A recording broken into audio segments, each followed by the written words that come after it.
Witch hunting. In the world of The Witcher, this phenomenon has become a true scourge, claiming many innocent lives. The sorcerers burned at the stake, and with them the innocent people who were framed would be hard to count. The streets of Novigrad were literally filled with these horrific bonfires in an instant, and most importantly, the crowd, ordinary people, cheered these inhumane acts. It is commonly believed that the preachers of the witch hunts and the guardians of this vile process were the Inquisitors, fanatics of the Church of the Eternal Fire. They quenched their cruelty or self-seeking faith with the blood and suffering of the innocent. But in truth, it was not so. Long before the great witch hunt that swept across the continent, long before the Inquisition of that world was in its infancy, long before real sorcerers were afraid to appear in public at all and show their power, the first witch hunters in history came to be, and they turned out to be one of the most brutal ones of all time, the true harbingers of the coming extermination of sorcerers and witches. Violent, ferocious, and unprincipled, but at the same time united by family ties and therefore inextricably linked. In the minds of ordinary people, there were saviors, heroes, and liberators, but they turned out to be deceivers, vile and heartless. A mother and her sons, Octavia, Fabian, and Ignatius of the Hale family, the first to burn people at the stake. And today, we're gonna tell you guys their story. This is The Old Witcher. As always, we thank our patrons who have been incredibly motivating with their support. Join their ranks on Patreon or right here on YouTube, and in return, we promise more awesome content on the Witcher universe. And in any case, get yourself some strong anti-magic tea. This is gonna get interesting. The birth of the Hale family. Our story begins in a far corner of the Nilfgaardian Empire, a time when a vast state under the banner of a golden sun had already conquered more than half the world, when the north trembled at the thought that an army of soldiers clad in black armor suits would cross the Yaruga River and wipe out all the resistance, when the Church of the Eternal Fire was being established and becoming strong in Novigrad. People pleaded with the priests to show them the way, to point out the perpetrators of the common people's troubles. And the latter were found, those whom the common people used to idolize, powerful and majestic sorcerers. And the Inquisition was born, and a terrible witch hunt began, and the people's hatred of magic increased many times over. But for now, we'll go back to that far corner of Nilfgaard. There, in a very unremarkable family of a very unremarkable Nilfgaardian town, a girl was born, and she was named Octavia. No one knew what fate had in store for her. No one knew who this sweet-looking child would become. As a child, Octavia dreamed of becoming an actress. She followed traveling circus troupes and looked forward to any performances in small theaters.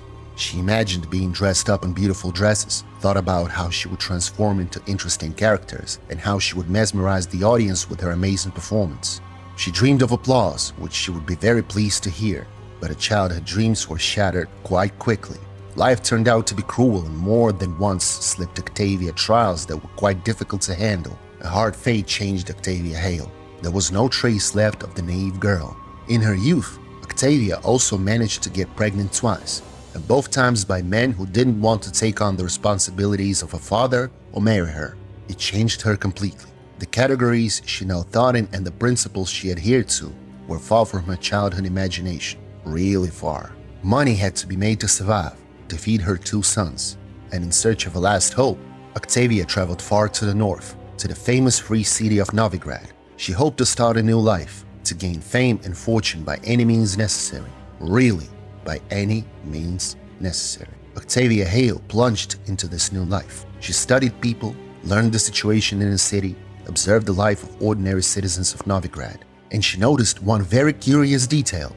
In all the troubles and all the problems that the city of Novigrad had faced, that the northern kingdoms had experienced, and even the everyday difficulties that ordinary citizens ran into, the spellcasters were always blamed. Sometimes it even seemed like it was just some ancient traditions. Sickness, hunger, deaths, just bad moods.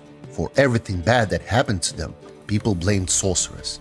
Sometimes, of course, square tails and other non-humans, but more often than not, the culprits were the sorcerers. Those who possessed magical talents were literally hated with righteous anger, and King Radovid V even created a special organization of witch hunters, which was called on to find and punish the sorcerers who were guilty of the problems of the common people, all to please the people who didn't like the Lord of Redania very much. Ordinary people, on the other hand, were always happy to find scapegoats. Once, they could blame witches for all their troubles and eventually exterminated them. Now the sorcerers were the ones to blame for their troubles. The principle is always the same: blame anyone but themselves for the mishappening. Octavia watched what was happening in Novigrad, and in her mind, she began to form the basis of a plan. Daring, risky, but quite promising. In the end, she decided to give it a try. And what the hell, the plan could work. It was a good thing that Octavia always had two loyal assistants in the execution of any plan. The Hale brothers. In the years that Octavia Hale had been searching the world for herself, her sons had grown up. The eldest of them was named Ignatius, and the gods had bestowed upon him great health. Ignatius was tall, broad-shouldered, and incredibly strong, but he was not lucky with his mind though. As a child, Ignatius was kicked in the head by a mule. The boy survived, but his mental abilities were fully affected by the incident. Ignatius grew up small-minded, good-natured, and extremely trusting. He did not perceive irony in principle and took any words at face value. This state of affairs bothered Octavia at first, but she was able to turn it in her favor. She began to literally control every step of her eldest son, indoctrinating him that only she alone cares about his well-being and only she alone can he trust. Octavia called him Iggy in an affectionate manner, and always when this huge man obeyed her instructions, Octavia praised him, saying that he was a good boy, a real hero, and in general would go far. Ignatius, in his shallowness, was very happy with such praise, and for the sake of warm words from his mother, he was ready to do absolutely anything. He assured himself that his mother was a saint, and if she tells him to do something, then this something is definitely good. Octavia's youngest son, as it happens, was not so well developed physically, but he had enough wit, dexterity, cold-bloodedness, and unscrupulousness. Fabian Hale, nicknamed the Scoundrel, was known wherever Octavia and her sons appeared, and nowhere was he liked. But how could one like a thin, suspicious man with pale skin who always wore a cloak, hardly spoke to anyone, preferred to stay in the shadows, and about whom rumors of unbelievable nastiness were circulating? It was said that Fabian was a sadist, a rapist, and a murderer. That was the family, led by Mother Octavia, totally twisted and obsessed with an amazing plan. She was the real leader of the family, and both sons obeyed her unconditionally. The older one did so because of his shallowness, the younger one because of the authority, which in his eyes his mother certainly possessed. And this authority was only strengthened when Octavia told her sons that they would soon become rich. She outlined the way to a real good life. The atrocities of the Hale family. And the plan was quite simple. Octavia decided to take advantage of the illiteracy of the common people, their fears, worries, and most importantly, their cruelty. Observing the hatred that people felt towards the magic users, the woman saw it as an opportunity to elevate herself, to simply give people what they wanted, a sense of vengeance, a sense that the perpetrator of all the woes of the common people would be punished, to find and execute those scapegoats that everyone raves about, and after whose death everything would be fine. And to each of her sons, Octavia told the plan in her own way. Ignatius, the eldest, was told by his mother that the world was overrun with evil witches, that they must be found and exterminated, for it was the sacred duty of every good man to defeat evil.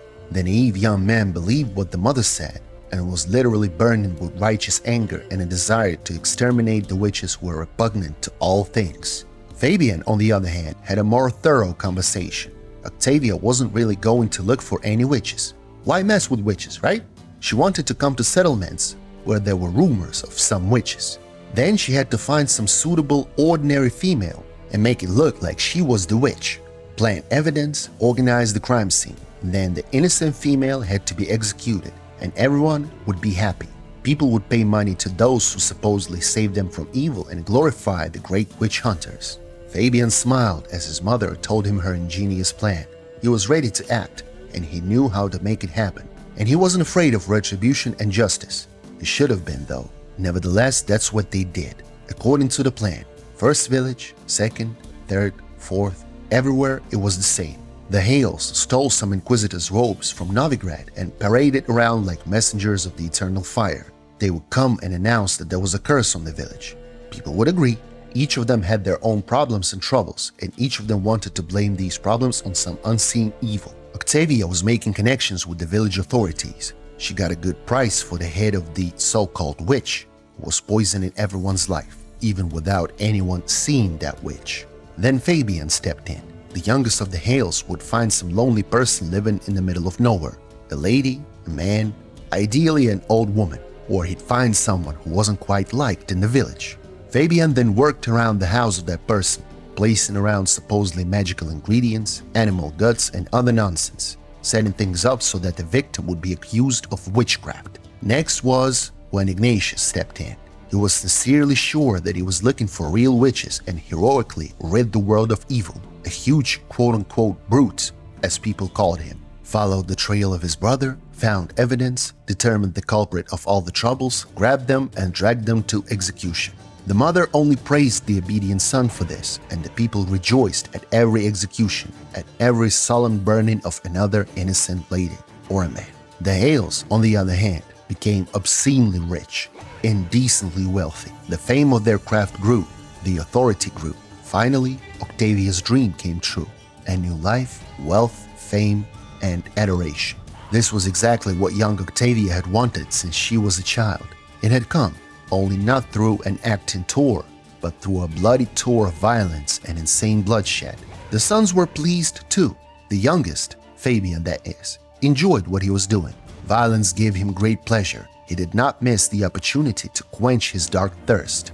Many women accused of witchcraft disappeared, instead of being burned at the stake prepared for them. In short, Hale the Younger had no conscience at all.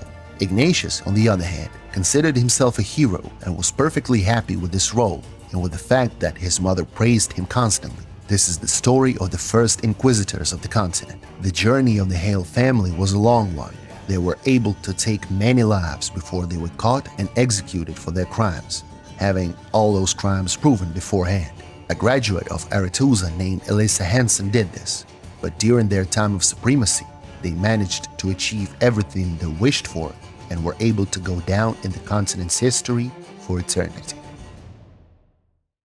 That is just like the Old Witch channel should be, at least in your YouTube browsing history. And if you guys enjoyed this video, please like, subscribe, comment, and click on the bell button. This will help a lot in promoting the video and the channel.